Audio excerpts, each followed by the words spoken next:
In this lecture, we are going to talk about how to improve the instantiation of the vector space model. This is a continued discussion of the vector space model. We're going to focus on how to improve the instantiation of this model. In the previous lecture, you have seen that with simple instantiations of the vector space model, we can come up with a simple scoring function that would give us basically a count of how many unique query terms are matched in the document. We also have seen that this function has a problem, as shown on this slide. In particular, if you look at these three documents, they will all get the same score because they matched three unique query words. But intuitively, we would like a D4 to be ranked above D3, and D2 is really non-relevant. So the problem here is that this function couldn't capture the following heuristics. First, we would like to give more credit to D4 because it matched the presidential more times than D3. Second, intuitively matching presidential should be more important than matching about, because about is a very common word that occurs everywhere. It doesn't really carry that much content. So in this lecture, let's see how we can improve the model to solve these two problems. It's worth thinking at this point about why do we have these problems. If we look back at the assumptions we have made while instantiating the vector space model, we will realize that the problem is really coming from some of the assumptions. In particular, it has to do with how we place the vectors in the vector space. So then, naturally, in order to fix these problems, we have to revisit those assumptions. Perhaps we will have to use different ways to instantiate the vector space model. In particular, we have to place the vectors in a different way. So let's see how we can improve this. One natural thought is, in order to consider multiple times of a term in the document, we should consider the term frequency instead of just the absence or presence. In order to consider the difference between a document where a query term occurred multiple times and one where the query term occurred just once, we have to consider the term frequency, the count of a term in the document. In the simplest model, we only model the presence and absence of a term. We ignore the actual number of times that a term occurs in the document. So let's add this back. So we're going to then represent a document by a vector with term frequency as elements. So that is to say, now the elements of both the query vector and the document vector will not be 0 or 1s, but instead there will be the counts of a word in the query or the document. So this would bring in additional information about the document. So this can be seen as a more accurate representation of our documents. So now let's see what the formula would look like if we change this representation.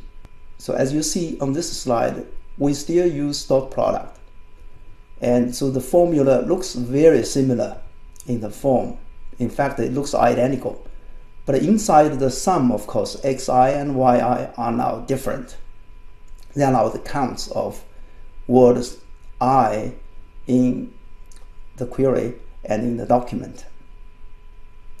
Now at this point, I also suggest you to pause the lecture for a moment and just to think about how we can interpret the score of this new function. It's doing something very similar to what the simplest VSM is doing. But because of the change of the vector, now the new score has a different interpretation. Can you see the difference? And it has to do with the consideration of multiple occurrences of the same term in a document. More importantly, we would like to know whether this would fix the problems of the simplest vector space model. So let's look at this example again. So suppose we change the vector representation to term frequency vectors. Now, let's look at these three documents again. The query vector is the same because all these words occurred exactly once in the query. So the vector is still 0, 1 vector. And in fact, D2 is also essentially representing the same way because none of these words has been repeated many times. As a result, the score is also the same, still 3. The same is true for D3, and we still have a 3. But D4 would be different because now presidential occurred twice here. So the element for presidential in the document vector would be 2 instead of 1. As a result, now the score for D4 is higher. It's 4 now. So this means by using term frequency, we can now rank D4 above D2 and D3 as we hope to. So this solved the problem with D4. But we can also see that D2 and D3 are still treated in the same way. They still have identical scores. So it did not fix the problem here. So how can we fix this problem? Intuitively, we would like to give more credit for matching presidential than matching about. But how can we solve the problem in a general way? Is there any way to determine which word should be treated more importantly and which word can be basically ignored? About is such a word which does not really carry that much content. We can essentially ignore that. We sometimes call such a word a stop word. Those are generally very frequent. They occur everywhere. Matching it doesn't really mean anything. But computationally, how can we capture that? So again, I encourage you to think a little bit about this. Can you come up with any statistical approaches to somehow distinguish presidential from about? Now, if you think about it for a moment, you'll realize that one difference is that a word like about occurs everywhere.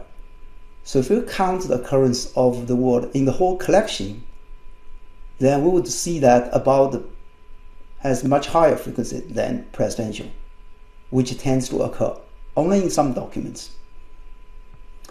So this idea suggests that we could somehow use the global statistics of terms or some other information to try to downweight the element for about in the vector representation of D2.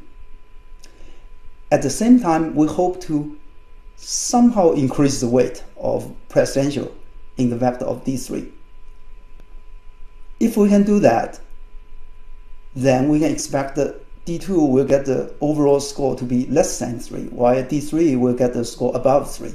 Then we will be able to rank D3 on top of D2. So how can we do this systematically? Again, we can rely on some statistical counts. And in this case, the particular idea is called inverse document frequency. We have seen document frequency as one signal used in the modern retrieval functions. We discussed this in a previous lecture. So here's a specific way of using it. Document frequency is the count of documents that contain a particular term. Here we say inverse document frequency because we actually want to reward a word that doesn't occur in many documents. And so the way to incorporate this into our vector representation is then to modify the frequency count by multiplying it by the IDF of the corresponding word as shown here. If we can do that, then we can penalize common words which generally have a lower IDF and reward rare words which will have a higher IDF. So more specifically, the IDF can be defined as a logarithm of m plus 1 divided by k, where m is the total number of documents in the collection. K is the DF, or document frequency, the total number of documents containing the word W. Now if we plot this function by varying k, then you would see the curve would look like this. In general, you can see it would give a higher value for a low DF word, a rare word. You can also see the maximum value of this function is log of m plus 1. It will be interesting for you to think about what's the minimum value for this function. This could be an interesting exercise. Now the specific function may not be as important as the heuristic to simply penalize popular terms. But it turns out that this particular function form has also worked very well. Now, whether there's a better form of function here is still open research question. But it's also clear that if we use a linear penalization, like what's shown here with this line, then it may not be as reasonable as the standard IDF. In particular, you can see the difference. In the standard IDF, and we somehow have a turning point here. After this point, we're going to say these terms are essentially not very useful. They can be essentially ignored. And this makes sense when the term occurs so frequently, and let's say a term occurs in more than 50% of the documents, then the term is unlikely very important, and it's basically a common term. It's not very important to match this word. So with the standard IDF, you can see it's basically assuming that they all have low weights. There's no difference. But if you look at the linear penalization, at this point there is still some difference. So intuitively, we want to focus more on the discrimination of low DF words rather than these common words.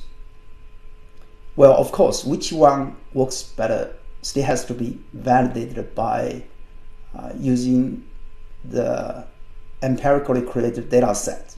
And we have to use users to judge which results are better. So now let's see how this can solve problem 2. Right, so now let's look at the two documents again.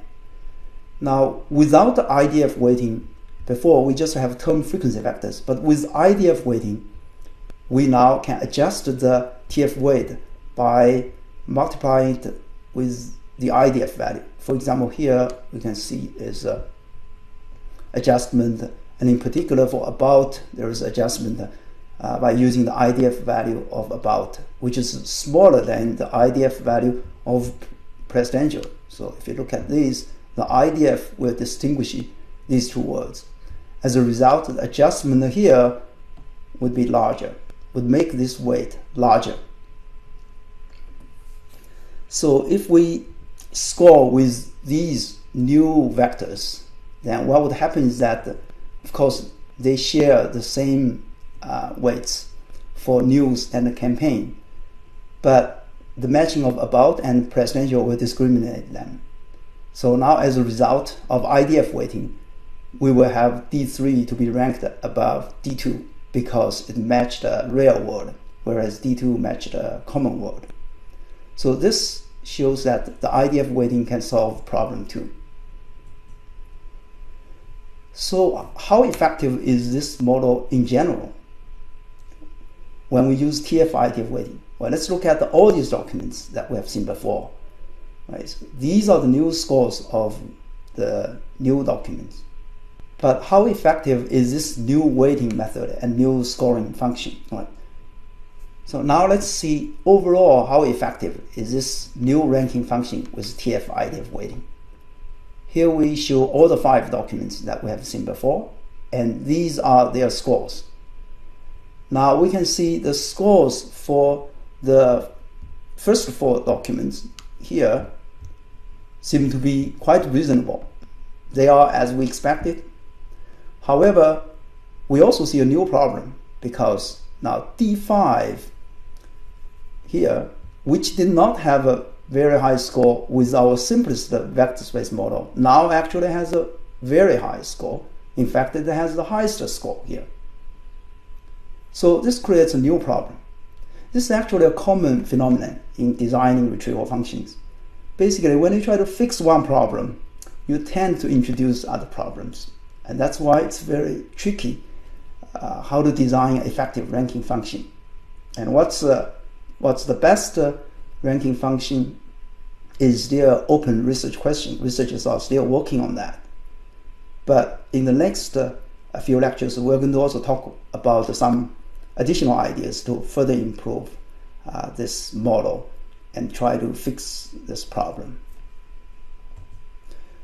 So to summarize this lecture, we've talked about how to improve the vector space model.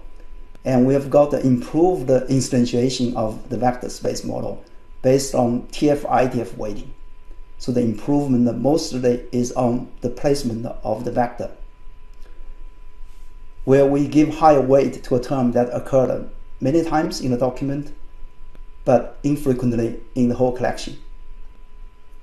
And we have seen that this improved model indeed works better than the simplest vector space model, but it also still has some problems.